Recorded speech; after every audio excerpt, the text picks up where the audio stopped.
क्रांती news, आवाज सर्वसामान्यांचा।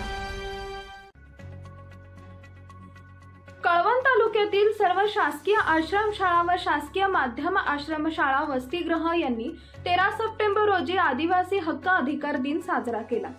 तालुक्यातील आदिवासी संघटना आदिवासी रावण साम्राज्य महाराष्ट्र राज्य व आदिवासी शक्ती सेना महाराष्ट्र राज्य तसेच बिरसा आर्मी यांनी कळवण प्रकल्प अधिकारी तथा सहाय्यक जिल्हाधिकारी कळवण यांना निवेदन देऊन आदिवासी विकास विभाग व प्रकल्प कार्यालय अंतर्गत येणाऱ्या विविध ग्रामपंचायत स्तरावर तसेच शालेय स्तरावर आदिवासी समाजामध्ये त्यांच्या हक्क अधिकारांची जनजागृती व्हावी म्हणून 13 सप्टेंबर रोजी आदिवासी हक्क अधिकार दिन साजरा करण्यात यावा अशी मागणी करण्यात आली होती।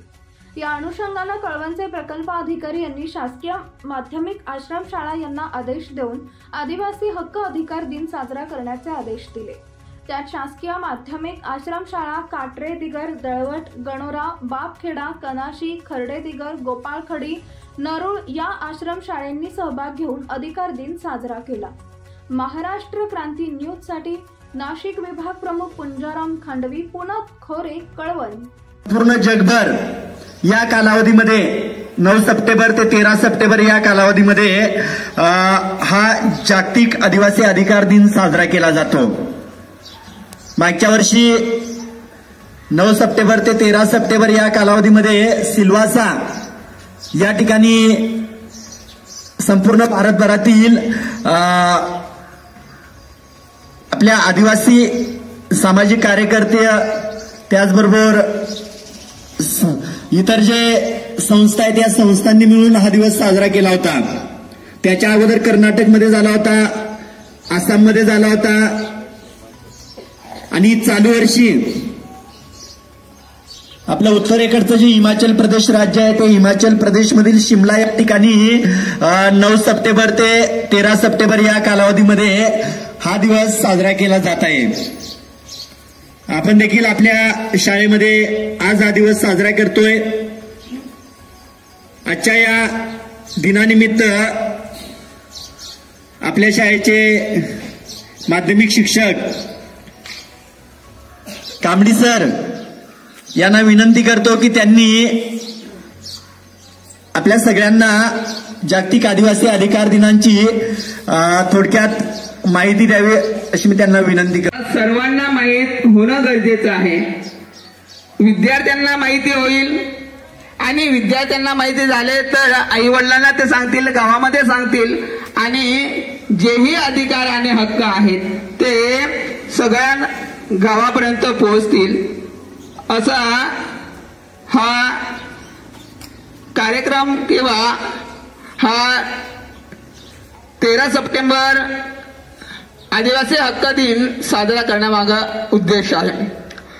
जनजागृती ही शासकीय योजना कार्यक्रम योजना ह्या योजना नेमके आपल्याला राज्यघटना अनुच्छेद 46 मध्ये अशी तरतूद आहे की समाजातील दुर्बल घटकांचे आणि विशेष अनुसूचित जाती आणि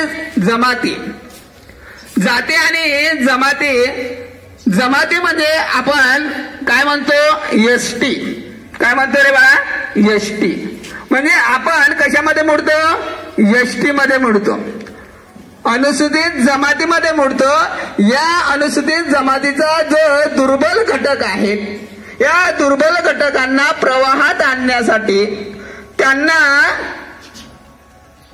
जे आर्थिक असेल सामाजिक असेल त्यांना आपल्या पुढे नेण्यासाठी किंवा आणण्यासाठी वेगवेगळ्या उपाययोजना केलेल्या आहेत। राज्यघटनेमध्ये लिहिलेलं आहे त्याच्यानुसार कोणकोणत्या जातींना नेमकी आपल्याला त्या संविधानामध्ये किंवा अनुसूचित जमातीमध्ये अनेक जाती आहेत। फक्त आपल्याला एवढंच माहित आहे कोणत्या जाती आहेत, हिंदू कोकणा हिंदू वारले एवढ्याच जाती माहित आहे।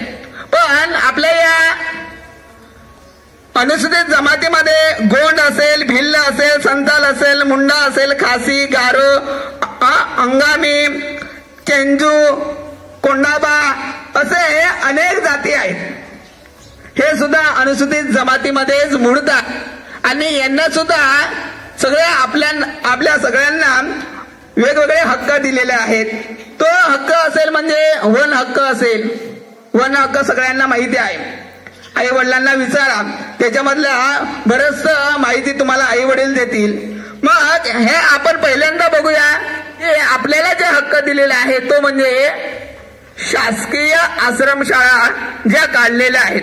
जे दुर्बल घटक आहेत त्या विद्यार्थ्यांना चांगल्या प्रकारचं राहण्याची सुविधा, त्यांना भोजनाची सुविधा आणि हे सगळ्या सुविधा दिल्यानंतर हा घटक वरती येईल आणि चांगल्या प्रकारचं त्यांचे वेगवेगळ्या पदाला पोहोचतील असं त्यांच्या माग उद्देश आहे.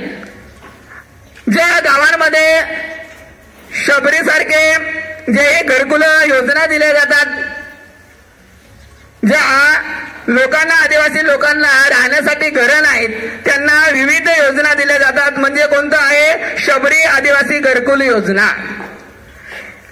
महत्वाचा उद्देश हाच आहे आजच्या दिवसाचा की विद्यार्थ्यांना योजना माहिती होणं गरजेचं आहे आणि ह्या योजना पालकांपर्यंत ते निश्चितच सांगतील किंवा मोठे होतील त्यावेळेस त्यांना हक्क माहीत होतील. नामांकित इंग्रजी माध्यम शाळा आहेत. तुम्हाला या ठिकाणी आश्रमशाळेमध्ये शिक्षण दिलं जातं. नामांकित शाळेमध्ये ठक्कर बाबा आदिवासी वस्ती सुधार योजना आहेत. पंडित दीनदयाळ उपाध्याय स्वयं योजना आहे. म्हणजे तुम्ही जर मला वाटतं 11वी 12वी किंवा सिनियरला गेलात, BEdला गेलात, DEdला गेलात, जर तुम्हाला हॉस्टेलला जर नंबर लागला नाही तर तुम्हाला पंडित दीनदयाळ उपाध्याय एक शिष्यवृत्ती आहे ती तुम्हाला निश्चित मिळते आणि तुम्हाला शिक्षणाला त्याचा फायदा होतो. म्हणजे आपल्याला या ठिकाणी जे विविध स्पर्धा परीक्षा आहेत त्या स्पर्धा परीक्षाचं विनामूल्य आयोजन शहरामध्ये केलेलं आहे. त्या ठिकाणी तुम्ही स्पर्धा परीक्षेच्या ज्या ठिकाणी कॅम्पस असेल त्या ठिकाणी किंवा ज्या ठिकाणी त्यांना शासनाने दिलेलं असेल, काही निधी दिलेला असेल त्या ठिकाणी ते स्पर्धा परीक्षेचा क्लासेस घेतात. त्या ठिकाणी आपल्याला विनामूल्य आपल्याला त्या ठिकाणी ऍडमिशन दिलं जातं. त्याचा आपल्याला खूप फायदा होतो. आणि शिक्षणाची जी फी आहे, आपण जर सिनियर कॉलेजला गेलो किंवा 13वी 14वीला गेलो तर त्या ठिकाणी बाकीच्या कॅटेगरींना फी 1000 रुपये असेल तर आपल्याला फक्त 200 300 एवढी फी असते. म्हणून आपण कोणत्याही प्रकारचा असा विचार करायचा नाही की आपलं शिक्षण. तुम्हाला हॉस्टेलला चांगल्या प्रकारचा निर्वाह भत्ता दिला जातो. निर्वाह भत्ता म्हणजे पैसे दिले जातात, तुमच्या अकाउंटवर पैसे पडतात. जसं आपल्याला आता आश्रमशाळेमध्ये DBT दिली जाते त्याच प्रकारे त्या ठिकाणी सुद्धा आपल्याला कॉलेजला सुद्धा मिळते आणि वसतिगृहाला सुद्धा मिळते. म्हणजे आपल्याला घरी होऊन 1 रुपये सुद्धा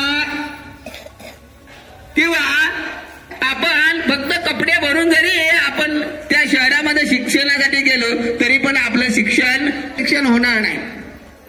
आपल्याला भरपूर असं सवलती दिलेल्या आहेत. त्या सवलतीचा आपण निश्चितच फायदा घेणार आहोत. आणि ज्या वैद्यकीय सोयी दिलेल्या आहेत, आरोग्याच्या सोयी दिलेल्या आहेत त्या सुद्धा भरपूर दिलेल्या आहेत.